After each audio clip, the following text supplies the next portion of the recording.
Hello সবাইকে, কেমন আছেন সবাই? আশা করি সবাই ভালো আছেন। তো আজকে দুপুরের খানা পিনাটা আপনাদের সাথে শেয়ার করতে এলাম। তো আজকে সকালে হচ্ছে একটু ঘুম থেকে উঠতে দেরি হয়ে গেছে, এই জন্য সকালে খাবার খাইনি, একবারে স্নান টান করে এখন খেতে আসলাম। তো এখানে আছে আপনার ধাপড়ি, যেটা বলে আটার ধাপড়ি, সাথে আছে ভাজি। তো এটা দিয়ে এখন একটু ট্রাই করি।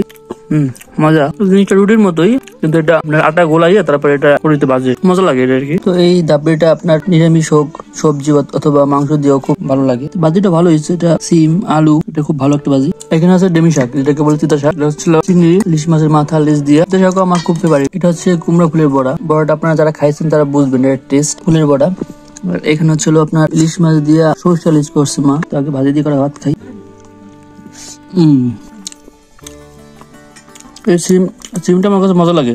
ভাজি, তরকারি, সিদ্ধ সবগুলোই। এটা বাটি নিয়ে এসো, মাত্র রয়ে থাও। দিদি আসবে না, দিদি নিয়ে থাও। তো আজকে দিদি আসবে, কালকে হচ্ছিল মানে ইউনিয়ন পরিষদে কাজ আছে, ভোটার হওয়ার জন্য আসতে হবে। তো ওর জন্য দিয়ে দিলাম, মানে মাছের মাথাগুলো খুব ভালো খায়। এখন মাথা দিয়ে অনেক উঠে রাখলাম। তো এখন তিতা শাকটা ট্রাই করি। যদিও তিতা শাকটা আগে খাওয়া উচিত ছিল, কারণ তিতা নাকি সবাই বলে যে আগে খাইলে তিতা কম লাগে।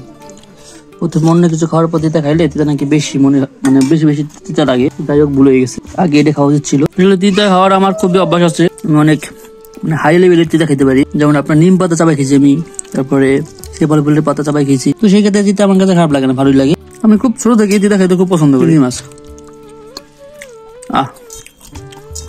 সেই লেভেলের টেস্ট। এখন ফ্লেভার টেস্ট হবে। এই বড়াটা আসলে গরম ভাতে সব থেকে বেশি মজা লাগে, সাথে যদি শুকনো মরিচ হয়, সেই লেভেলের টেস্ট। আমি এর মধ্যে আরেকটা খাবার স্কিপ করছিলাম, এটা আসলে দেখিনি। চলো, শাকের বড়া। এগুলো কি শাক আছে? বাড়ি মজা হয়েছে। তো আজকের লাস্ট স্টেপের খাবার হচ্ছিল ইলিশ মাছ।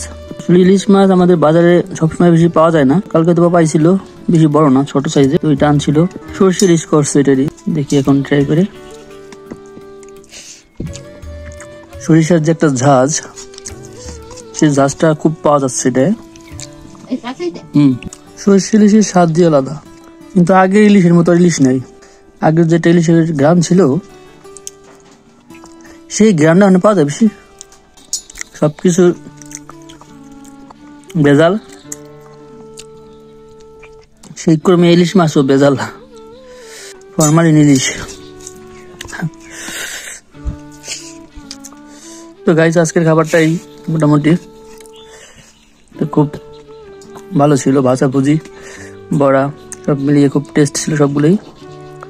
তো আজকের ভিডিও পর্যন্ত। সবাই ভালো থাকবেন, সুস্থ থাকবেন। আর এখনো যারা যারা আমাদের চ্যানেলটাকে সাবস্ক্রাইব করেন নাই, একটু সাবস্ক্রাইব করে দেবেন, লাইক করবেন, শেয়ারের মাধ্যমে আমাদের সাপোর্ট করবেন। টাটা।